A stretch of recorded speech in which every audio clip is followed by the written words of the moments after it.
Praise the Lord. கர்த்தருடைய நாம் இந்த நாளிலும் மகிமைப்படுவதாக. இந்த அதிகாலை வேளையை நாம் ஒருமித்து ஆண்டவரை நோக்கி பார்க்க கர்த்தர் தந்த நல்ல நேரத்துக்காக ஆண்டவருக்கு நன்றி செலுத்துகிறேன்.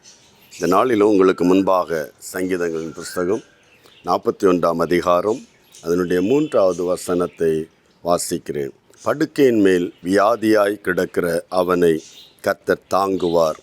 அவனுடைய வியாதியிலே அவன் படுக்கையை முழுவதும் மாற்றி போடுவார். கர்த்தர் வியாதியாய் கிடக்கிற ஒரு மனிதனை தாங்குவார். அவன் படுக்கையை அவனை விட்டு மாற்றி போடுவார். இந்த நல்ல காலை வேளையில் பலவீனத்தோடு வியாதியோடு இருக்கிற எந்த ஒரு தெய்வ பிள்ளையாவது இந்த வார்த்தையை நீ கேட்கிறீரானால், உங்களுடைய குடும்பத்துக்காக என் ஆண்டவருடைய சமூகத்தை நோக்கி விண்ணப்பம் பண்ணுகிற ஒரு தெய்வ பிள்ளையானால், இந்த நாளில் என்னோடு கூட இணைந்து இந்த வசனத்தை ஒன்று இருதயத்தில் பதித்து கொள்ளுங்கள். வியாதியாக கிடக்கிற அந்த மனுஷனை தேவன் தாங்கினால் அவன் வியாதியை மாற்றி போடுவார்.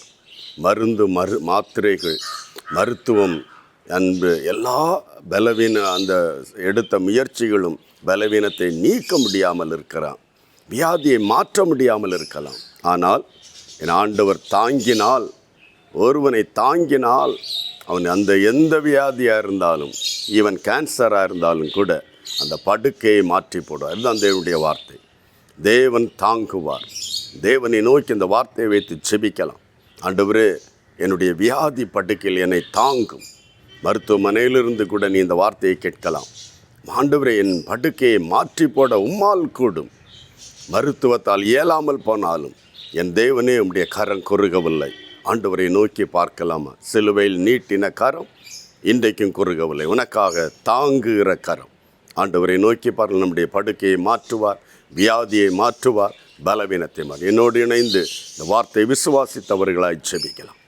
அன்பு தகப்பனே, இந்த நல்ல காலை வேளையில் நம்முடைய சந்நிதியில் என்னோடு இணைந்து ஜெபிக்கிற எல்லா தெய்வ பிள்ளைகளையும் நம்முடைய கரங்களில் ஒப்பு கொடுத்து ஜெபிக்கிற நம்முடைய வார்த்தை சொல்லுகிறது, ஆமே, படுக்கையில் கிடக்கிற அவனை கர்த்தர் தாங்குவார். தேவன் நம்முடைய பிள்ளைகளை தாங்கினால் அந்த எந்த பலவீனமாக இருந்தால், மருந்தே கண்டுபிடிக்க முடியாத பலவீன வியாதிகளாக இருந்தால், என் ஆண்டவர் தாங்கினால் அந்த படுக்கையை நீ மாற்றி போடுகிற தெய்வம். என் அன்பு தகப்பனை, இந்த வார்த்தையின்படியே என்னோடு விசுவாசத்தோடு ஜெபிக்கிற எல்லா தெய்வ பிள்ளைகளுடைய சரீரங்களில் இருக்கிற வியாதியின் வல்லமைகளை, வியாதியின் கூரை கர்த்தர் மாற்றி போட்டு ஒரு அற்புத விடுதலை தருவீராக. நீர் நம்முடைய பிள்ளைகளை தாங்குகிற தேவன் என்று விசுவாசிக்கிற யாவர் மேலும் வருகிற அந்த ஆசீர்வாதம் இந்த பிள்ளைகளை விடுதலையாக்கட்டும், சுகப்படுத்தட்டும், அற்புதம் செய்வீராக. ஒப்பு கொடுத்து செபிக்கிறோம். கர்த்தர் அப்படி செய்ய போகிறதுக்காக நன்றி.